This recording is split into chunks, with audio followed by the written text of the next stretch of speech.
Every morning at 4 a.m., deliver 3 meals to my grandson. If you refuse, you won't see your grandson again." Suddenly, my son's wife and her mother appeared, threatening me with these words. Caught off guard, I was speechless. What were they thinking? I sighed in disbelief. Then I made up my mind and replied, "All right, I understand. I'll do it." My son's wife and her mother were shocked by my response, and I presented them with a document I had prepared. My name is Lola. I'm currently 65 years old. When I got married, we had a big family, including a mother-in-law and great aunt. We were blessed with 3 children, leading a busy and challenging life. Now, it's just my husband and me. Our children are married and have their own lives. My eldest daughter lives far away, requiring a flight to visit, and my 2 sons live in the same state, but not close enough for frequent visits. Still, they come home with their families for gatherings and Christmas, and we become a big family again. These limited times bring back memories and are part of the joys of our old age. One day, my eldest son called. He wanted to build a house on a piece of land near our home, still in my husband's name. There's a prep school nearby that my eldest son attended, likely because my grandson Mitchell is preparing for its entrance exam. My husband and son discussed it thoroughly and decided to build the house there. Regardless of the reason, I was happy and looking forward to my eldest son's family moving closer. My eldest son is busy with work. Moving here means a slightly longer commute for him, but they prioritize their son's future and decide to move. We'll help within our capabilities, I told them. Regarding the house, I communicated with Emmy, my son's wife. But when I asked about the groundbreaking ceremony, I don't know. Or the topping out date, it's not decided yet, she coldly responded. All right, let me know when it's settled. I'll prepare and help out. I couldn't think of anything else to say. I wondered if construction hadn't started yet. It's been a while since the contract, but maybe there were issues with the land. Even after hanging up, my doubts remained. But no matter how long we waited, there was no contract. Unable to bear it any longer, my husband called our son. To our surprise, "What? It's almost built already?" Our son said that. The next day, my husband and I went to see our eldest son's family's house under construction. To our surprise, a splendid house was already built on what used to be an empty lot. Apparently, my son's wife just hadn't told us. Angry but realizing it's ultimately for our son's family, we decided not to interfere. Still frustrated, I shared my feelings with my eldest daughter living far away. "I told you Liam's family is building a house near us, right? Emmy didn't inform us about any progress. They didn't even invite us to the topping out." Then my daughter said, "Huh? Emmy's mom was on the construction company's website. I thought you guys didn't want to be in the photos." What? After hanging up, I checked the website my daughter mentioned. There was a photo of my son's family and Emmy's parents with the caption, "Why family residence topping out? Congratulations." Indeed, Emmy had told me, "It's not decided, I don't know," when I asked. But she celebrated with her parents without us. I closed the website trying to hide my sadness. Emmy's parents live in the neighboring state, so they were invited for the rare occasion. I understand that, but we wanted to be included too. That's all. Our son's house was completed, leaving a lingering discomfort in our hearts. Even about the moving day, Emmy was evasive. I don't know. But after my husband contacted our son, we found the date. "If you have time, could you help with the move?" my son asked. Happy to be asked, I of course agreed. Later, I asked Emmy about the time. Her answer was vague. We're moving in the morning, so maybe 1 or 2 p.m. 3 p.m. is fine too." The time was uncertain. "So I'll come after 2 p.m. I don't want to arrive too early and add to the chaos if things are still scattered. Emmy might not know what to ask for help with. But any time is fine, but if that's what you want, then okay," she coldly replied. I was looking forward to them moving in, but it seems it won't be as I imagined. A few days later, the moving day arrived. My husband, unsure what to help with, stayed back, and I went alone to the new house just past 2 p.m. as planned. Emmy, who was curt on the phone, welcomed me when I arrived. "Hello, Lola." She came out of the house with a smile that wasn't at all unpleasant. "Hello, I came to help. I brought some snacks and drinks." I handed over the refreshments I bought and stepped into the new house for the first time. Breathing in the smell of new construction, I was greeted by a familiar voice. "You're late," said my son's wife's mother, appearing from the living room. "Hello," I replied, greeting her while pondering. Late? Had Emmy told only her mother to come early again? Feeling slighted, I tried to hide my irritation. But Emmy's mother, oblivious to my feelings, laughed, saying, "Moving is such hard work. I'm exhausted. It's been a while." She casually sipped coffee, glancing at the boxes. I could only respond with a wry smile. "Sorry for being late. What time did you start helping?" I asked casually. She laughed. "Helping? It's more like moving our stuff. Emmy insisted we do it ourselves." Her loud, unrefined laughter was jarring. I instinctively asked, "What?" "Mom, did you finish setting up your room? Hurry up." But just then, Emmy's voice drowned out mine. Before I could ask again, I realized that was the answer. Unbelievable! Emmy's mother, it seemed, was moving into the house on our land without any consultation. Really, shouldn't there have been at least some discussion about it? I couldn't even muster a smile at this point. Left without a tour of the house and suddenly learning this news, I couldn't be in a good mood.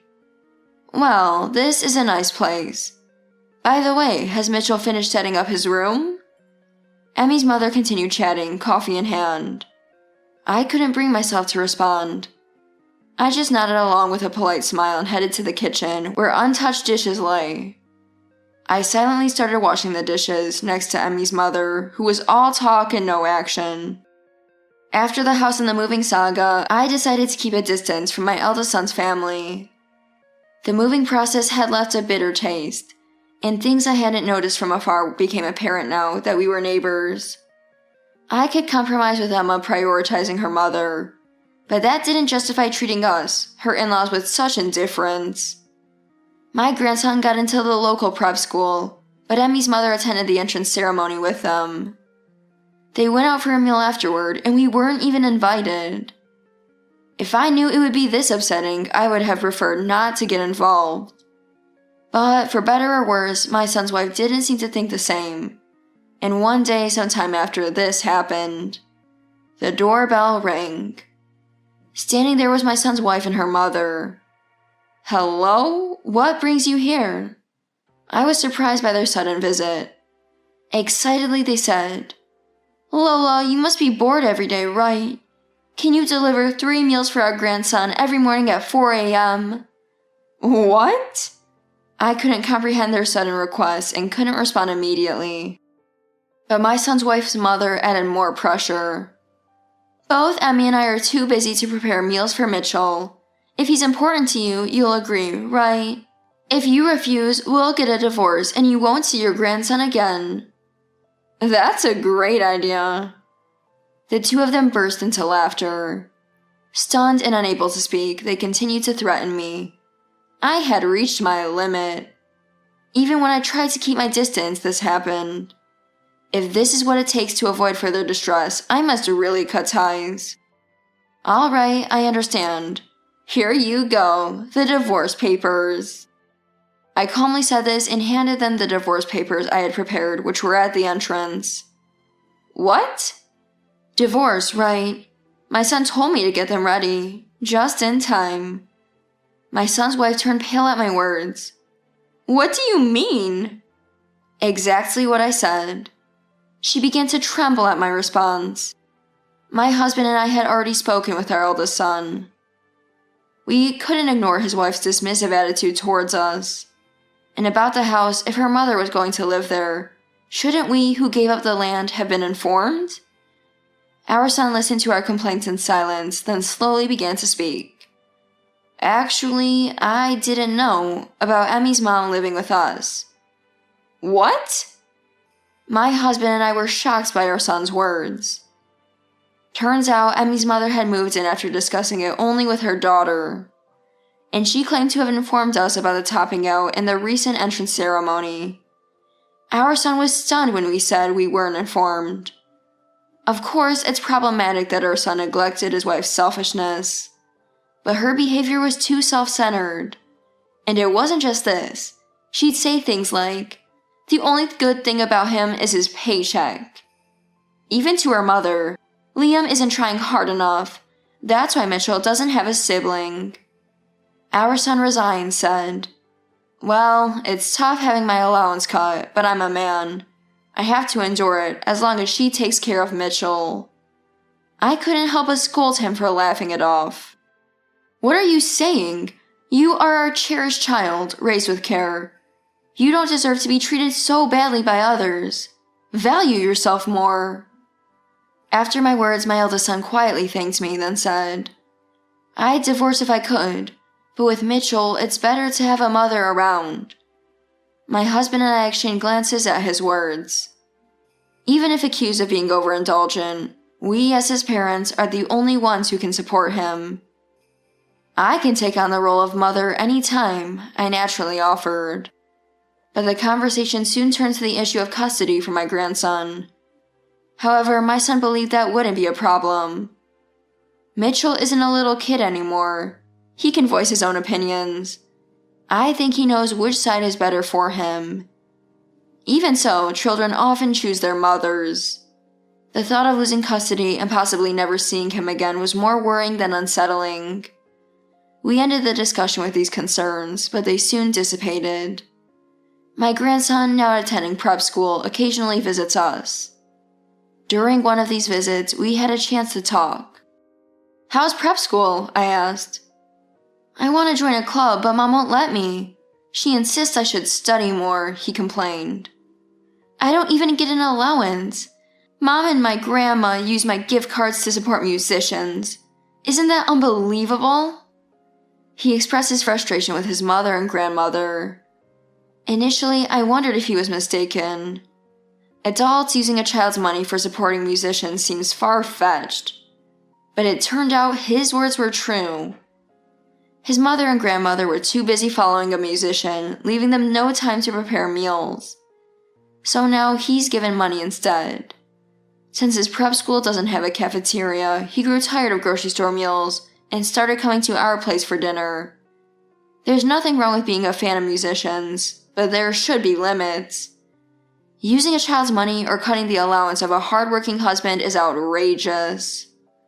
Upon hearing that, I was determined not to let my son's wife get custody of my grandson. I was convinced that my intelligent grandson wouldn't choose his foolish mother. After another discussion with my eldest son, it seemed his mind was set. I prepared the divorce papers for him as he couldn't get them during the weekday, and placed them by the entrance so he wouldn't forget them. My son's wife turned pale and fell silent when she heard my whole story.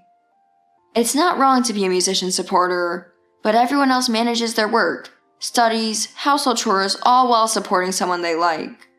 Are you really doing what you should be doing? She didn't respond to my question. I continued.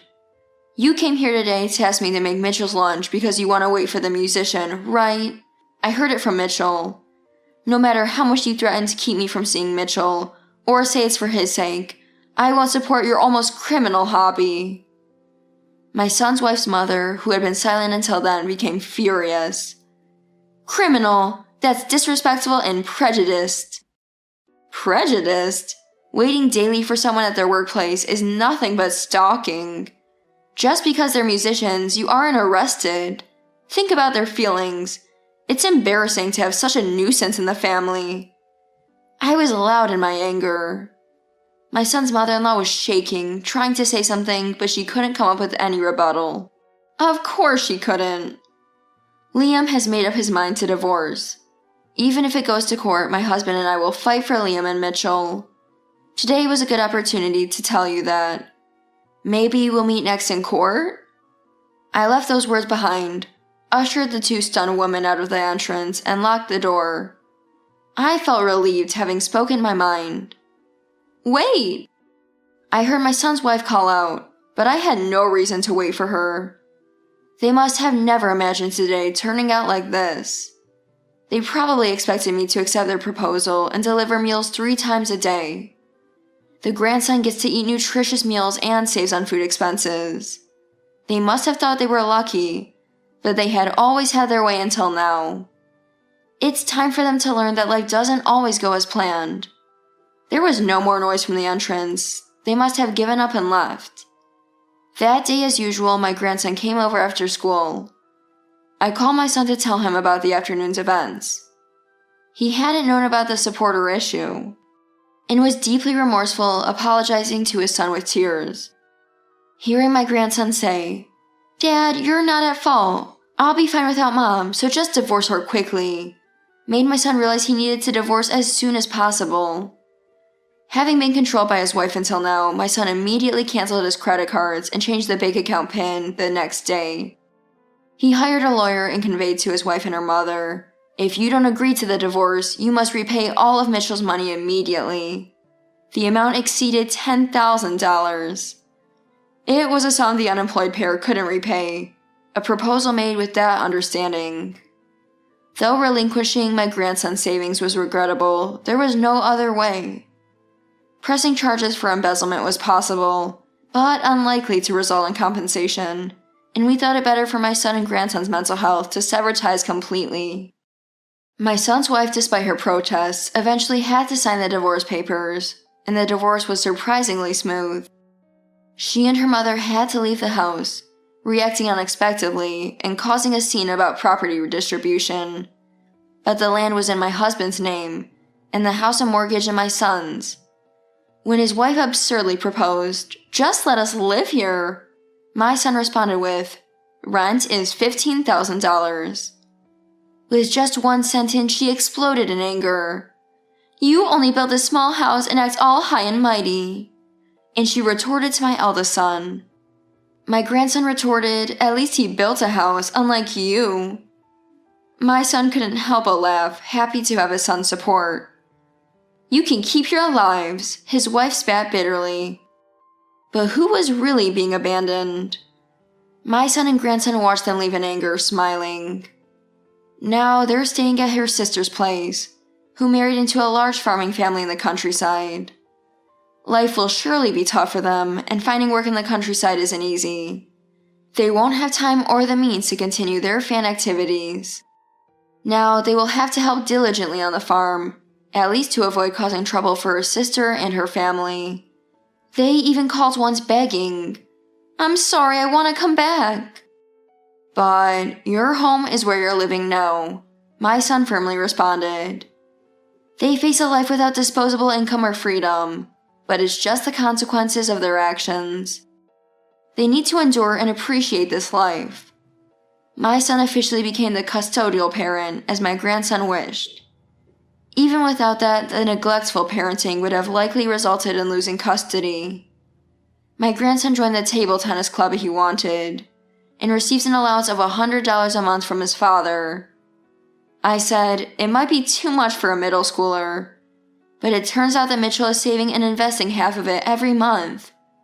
We and his father had told him not to worry about money, but "I still need to grow it a little," he said. I was so surprised that I was at a loss for words, but he is such a well-grounded child, and I couldn't help but admire him. Now, my son and grandson live together.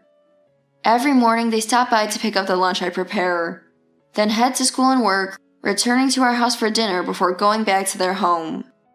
All I can do is support their life in this way. But seeing them happy, my husband and I feel happy too. They may face challenges as a father-son household, but they always have our support. Life is just beginning, and I hope for their happiness, as their joy is ours too.